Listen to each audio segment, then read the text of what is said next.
lorsque la crise a éclaté, il y avait deux choix.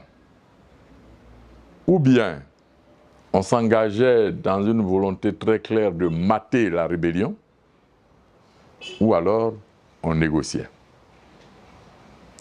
C'était là la prise des responsabilités. Parce que tout est une question de contexte. Quels que soient les choix qu'on opérait, il fallait l'assumer. Avions-nous une armée prête pour faire face à une guerre ouverte, alors que nous savions que la face déclarée de la rébellion, c'était les rebelles visibles à Bouaké, dont la capitale était à Bouaké. Mais la face invisible, c'était tous les impérialistes derrière qui pompaient la rébellion. Lorsque vous avez une coalition internationale aussi puissante qui vient vous attaquer,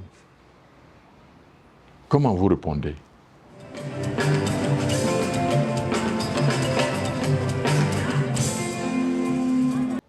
Mais la question est posée. C'est volontaire l'endettement.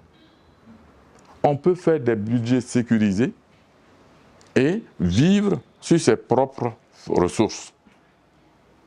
Vivre par rapport à nos moyens. Ça aussi, c'est une stratégie de libération de toute domination.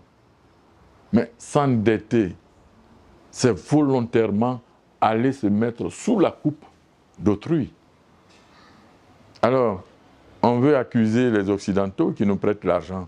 Non, il faut accuser celui qui va emprunter, qui manque de vision souverainiste et indépendantiste. Nous sommes souverainistes, indépendantistes, et nous venons d'ajouter le panafricanisme. Et c'est ça qui a guidé tout le temps, qui nous a guidés tout le temps que nous sommes restés au pouvoir. Notre souci était de faire vivre à la Côte d'Ivoire sur la base de ses moyens. Et cela est possible. Tout en renforçant les ressources nationales par un meilleur développement de la fiscalité, mais aussi de la production. Nous avons augmenté les prix d'achat des matières premières pour encourager les producteurs, afin d'engager beaucoup plus de ressources. Aujourd'hui, on décourage la production. Par les temps où nous sommes, sur le plan international, puisque c'est par rapport à ça que nous fixons les prix en Côte d'Ivoire, mais la situation est bien meilleure. Autour de nous, au bas mot, les prix sont à 2500 francs pour le cacao, mais en Côte d'Ivoire, c'est 1500 francs. Alors quand on s'en va faire le cinéma à Yamoussoukro pour dire que pour 1500 francs aujourd'hui, le prix d'achat au kilogramme du cacao, on s'en va faire des déclarations pour soutenir, c'est l'expression d'une ignorance. C'est l'expression d'une démission par rapport au combat pour le bonheur de l'Ivoirien et surtout de l'agriculteur. Non, nous avons augmenté le prix d'achat du cacao pour encourager l'amélioration des ressources internes. Nous l'avons fait malgré la guerre. Nous avons payé les fonctionnaires, aussi bien en zone gouvernementale qu'en zone rebelle. Nous l'avons fait dans l'intérêt du pays. Aujourd'hui, payer les salaires alors qu'on se surendette et on a tous les revenus du pays, normalement sans qu'une partie du pays ne soit coupée, lorsqu'on réussit cela, on n'a pas à s'enorgueillir, outre mesure. C'est normal qu'une rébellion vienne aujourd'hui perturber la situation, la paix relative actuelle. Et on verra bien. Mais qu'il nous fasse confiance, avec Laurent Gbagbo devant nous, nous n'emprunterons jamais la route d'une rébellion armée. Non. Mais nous aurons la parole, rien que la parole, pour renverser ce gouvernement. c'était une question de sauver la Côte d'Ivoire. Lorsque la crise a éclaté, il y avait deux choix. Ou bien on s'engageait dans une volonté très claire de mater la rébellion, ou alors on négociait. C'était là la prise des responsabilités. Parce que tout est une question de contexte. Quels que soient les choix qu'on opérait, il fallait l'assumer. Avions-nous une armée prête pour faire face à une guerre ouverte, alors que nous savions que la face déclarée de la rébellion, c'était les rebelles visibles à Bouaké, dont la capitale était à Bouaké. Mais la face invisible, c'était tous les impérialistes derrière qui pompaient la rébellion. Lorsque vous avez une coalition internationale aussi puissante qui vient vous attaquer, comment vous répondez? Là était la question. Nous avions conscience de ce que ce n'était pas les rebelles de Bouaké, ceux que nous connaissions là, ce n'était pas eux qui nous attaquaient. C'était la France-Afrique. C'était l'impérialisme occidental qui nous attaquait en réalité. Mais ça va se savoir plus tard. Tout le monde l'a su. L'ONU, la France, bombardaient là-haut et les rebelles marchaient pour avancer. C'était ça la réalité. Nous le savions. C'est pourquoi nous avons choisi la négociation. Et le président Gbagbo a choisi la négociation. Il nous a convaincus de la justesse de son choix. Il nous a convaincus de la justesse de son choix. Et plus tard, peut-être qu'on n'a pas compris aussitôt, mais plus tard, pour ceux qui n'ont pas compris, nous avons tous compris pourquoi le président Gbagbo a choisi de négocier la sortie des crises. Aujourd'hui, ce n'est un secret pour personne. C'est une coalition internationale qui a attaqué le pouvoir de M. Gbagbo. Dans ces conditions, un seul pays lié par les accords coloniaux qui disait qu'il fallait à la Côte d'Ivoire une petite armée et quand ça ne va pas du tout, attaqué par l'extérieur, la France nous viendrait en soutien.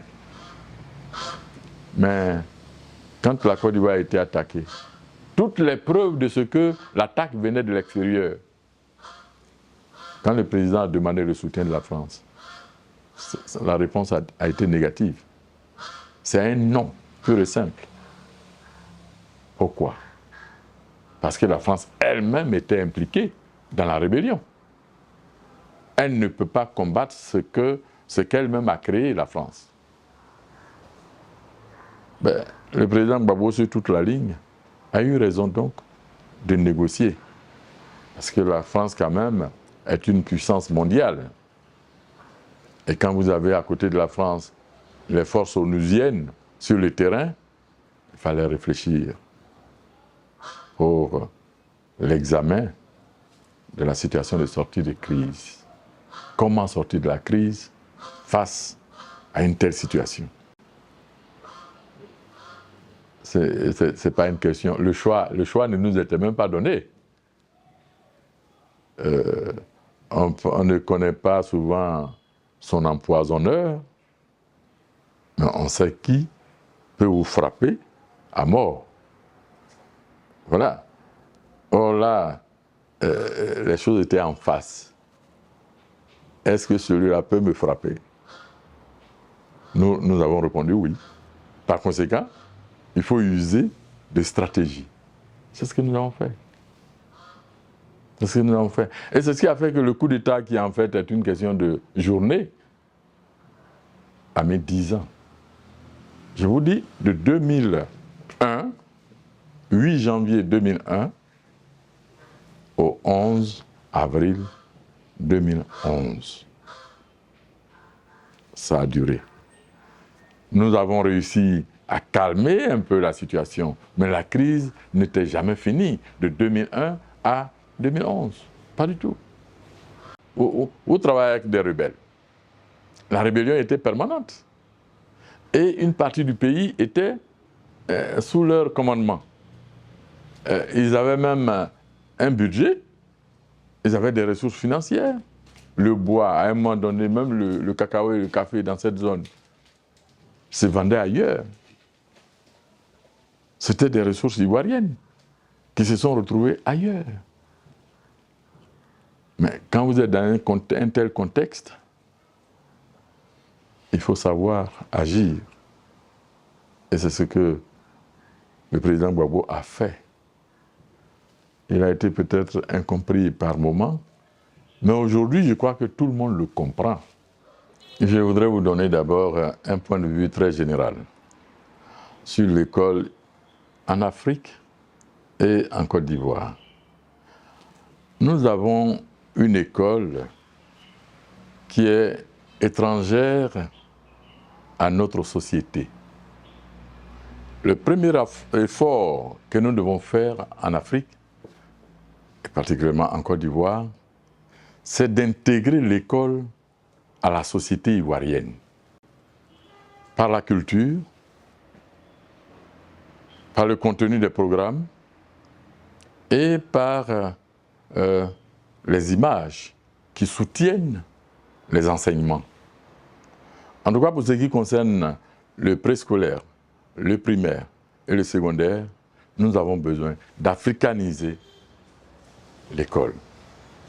Vous savez, pour vider un vase, on a l'habitude de renverser ce qui est... Pour remplir un vase, on a l'habitude de renverser ce qui est son contenu. On nous a fait croire que les cultures africaines ne sont pas bonnes. Et donc l'Occident, à travers l'école, forme de petits occidentaux en Afrique. Cela porte un préjudice grave au développement de nos États. Donc, de façon générale, il faudrait que nous prenions la décision de reformuler l'école en Afrique. Tout est une question de culture. La technologie n'est pas propre à un type de société.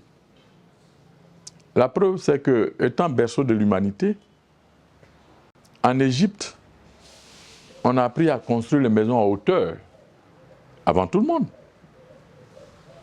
même avant les Romains. Ça veut dire que, étant ici, vivant pratiquement en autarcie, même à l'époque, nous savions construire des maisons en hauteur, nous savions extraire le fer, nous savions faire beaucoup de choses. L'or au Mali, nous avions toutes les techniques d'extraction. Mais ils sont venus nous dire, à travers la colonisation, que notre culture était nulle. Et plus grave, ils ont fabriqué des intellectuels qui ont cru que nos cultures sont nulles. Non, il faut renverser la tendance. Ça, c'est la première appréciation que je voudrais faire. On ne connaît même pas l'histoire de notre village, mais on connaît l'histoire de la France. D'aucuns même diraient nos ancêtres, les Gaulois. C'est simplement honteux pour les Africains. J'ai fréquenté des salons d'intellectuels, j'ai entendu des discours qui m'ont fait honte. Et aujourd'hui, ça se voit à travers toutes les élites africaines qui dirigent nos États. Le projet occidental de fabriquer des Occidentaux pour diriger les pays africains a réussi, en tout cas par endroits. C'est ce que vous allez comprendre pourquoi le président Gbagbo, qui a dû passer par les mailles du filet, pour se créer une identité propre. Vous comprenez pourquoi il est combattu. C'est pas ce que les Occidentaux veulent, les intellectuels de la trempe du président Gbagbo. Les Occidentaux veulent qu'on crée des pseudo-occidentaux en Afrique qui réfléchissent comme les Occidentaux. Je vais vous dire une chose, en clair, le chômage chez nous en Côte d'Ivoire, c'est parce que notre école est inadaptée. Notre école est simplement inadaptée. Nous avions des projets quand nous sommes arrivés, par exemple, décloisonner l'enseignement général, l'enseignement technique et la formation professionnelle. Il ne faut pas faire comme si ces deux types d'enseignement qui ne sont pas complémentaires. Il faut, par le biais de passerelles, faire en sorte que, à tous les niveaux d'un cycle, on puisse s'orienter dans une filière professionnelle. Et pour ce faire, même les centres de métiers, l'éducation nationale doit intégrer tous les centres de métiers, les centres artisanaux. Parce que ces centres-là forment à l'emploi. Je vous raconte une histoire simple qui me convainc dans l'idée que j'ai. J'étais allé à Pricro quand j'étais ministre de l'Éducation nationale. Un jeune homme en classe de 5e me regarde et en 3 minutes, il m'a dessiné. Bien entendu qu'à la fin de l'année, je me suis intéressé au sort de cet enfant. On m'a dit qu'il a été renvoyé de l'école. Cet enfant qui en 3 minutes me regarde et puis il me dessine, on le trouve inapte.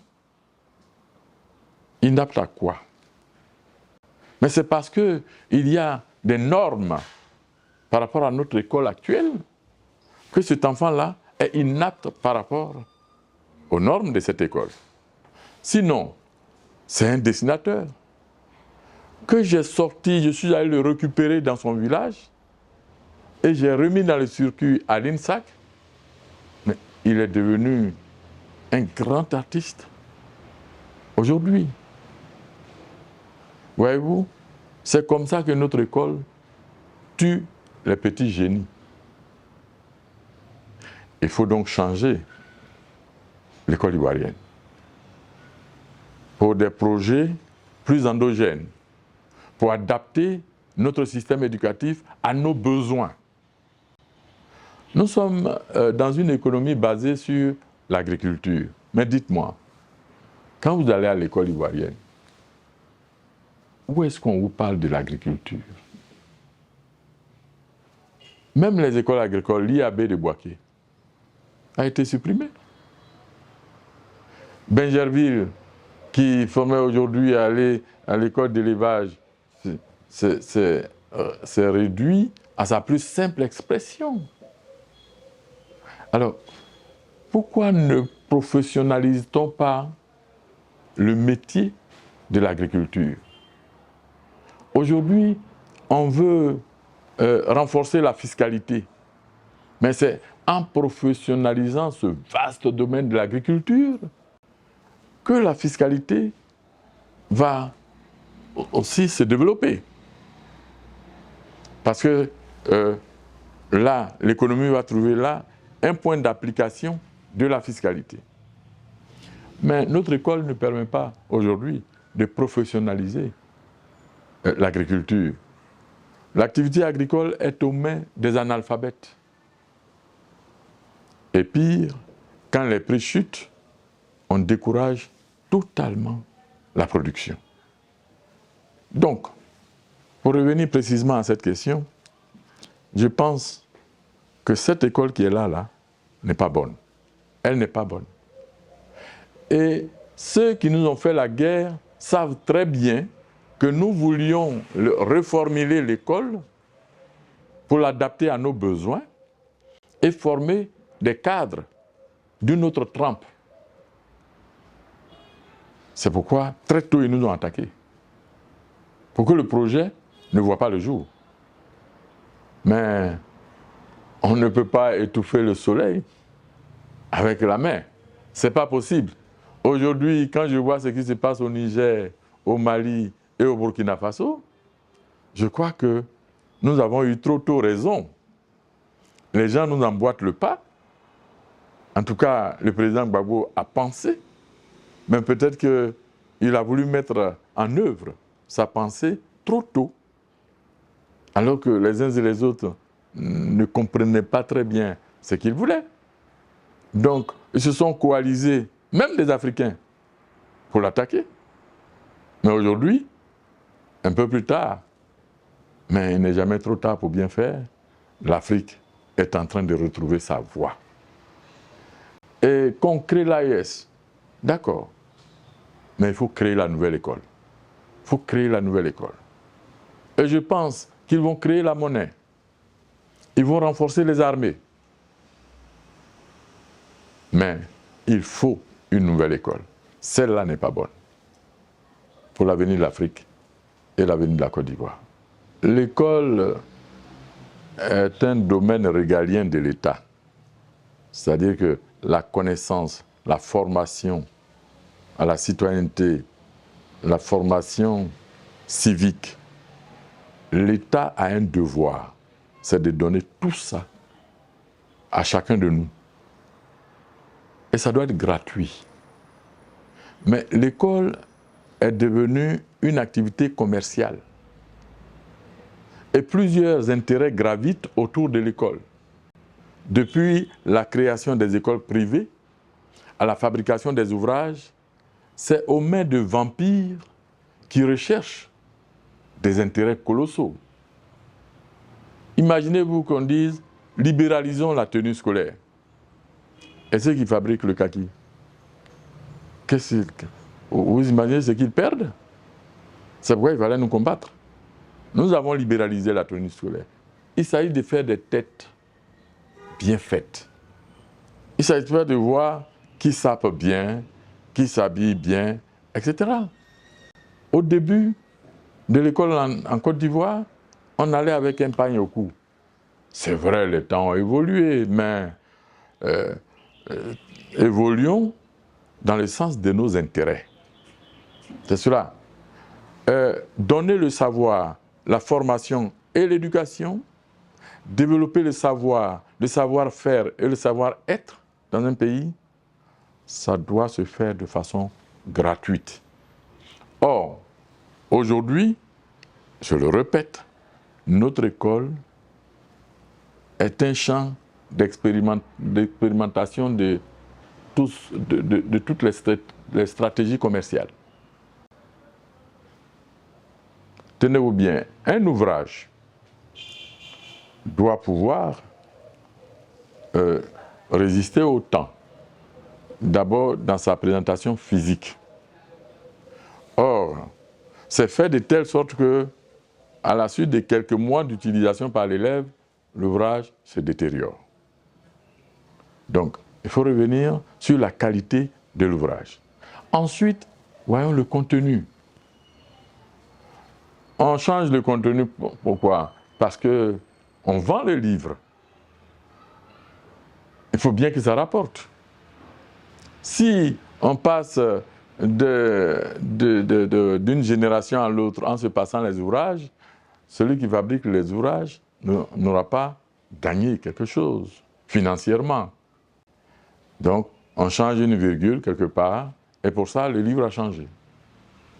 Et il faut acheter encore le livre. Ça, c'est la stratégie des capitalistes, des commerçants.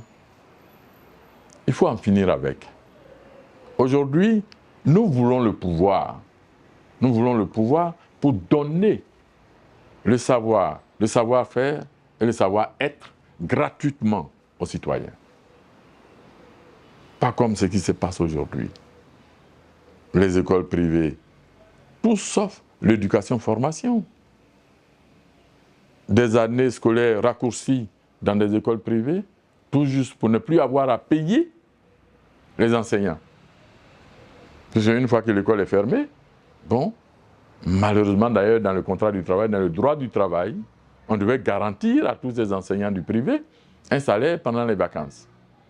Mais non seulement ils n'ont pas le salaire, mais on raccourcit l'année scolaire en fermant rapidement ces classes pour ne plus avoir à payer, pour ne plus avoir des charges. Alors, l'école, il faut la reformuler. Il faut un encadrement différent, dans une vision nouvelle, celle de fabriquer des intellectuels qui militent en faveur du développement endogène et non pas pour servir les intérêts occidentaux. C'est cela. Parce qu'en fait, qui sont ceux qui fabriquent les ouvrages? Nous, on avait Nehi Seda, mais Nehi Seda ne sont pas des droits ivoiriens. Les propriétaires sont en Occident. N'est-ce pas? Alors, quand on change les livres et que ça rapporte beaucoup d'argent, qui gagne? C'est l'Occident. Mais moi, je n'ai pas intérêt à changer les livres pour la formation des jeunes Ivoiriens.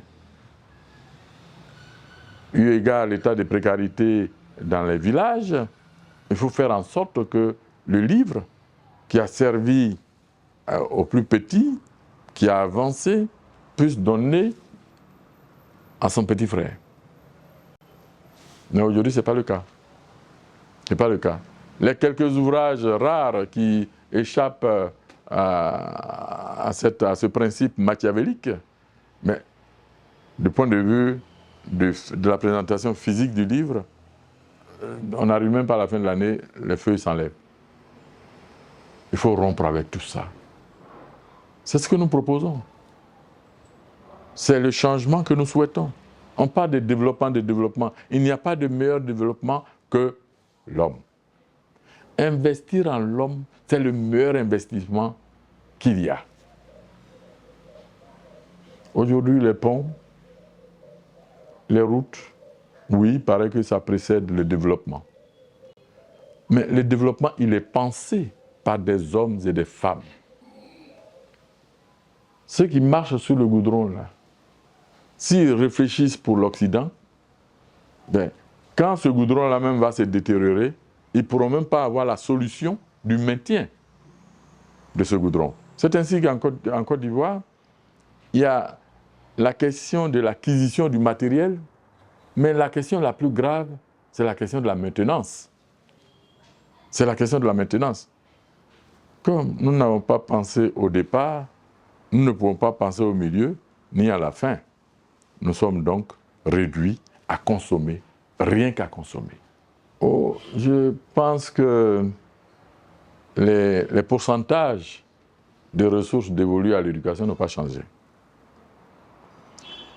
Mais pire, les structures chargées d'encadrement du système, puisque d'année en année, l'école grandit, l'école croît en nombre de classes, en nombre d'élèves, mais par contre, les structures d'encadrement ont vu leur budget drastiquement diminuer. Il y a là une sorte de contradiction.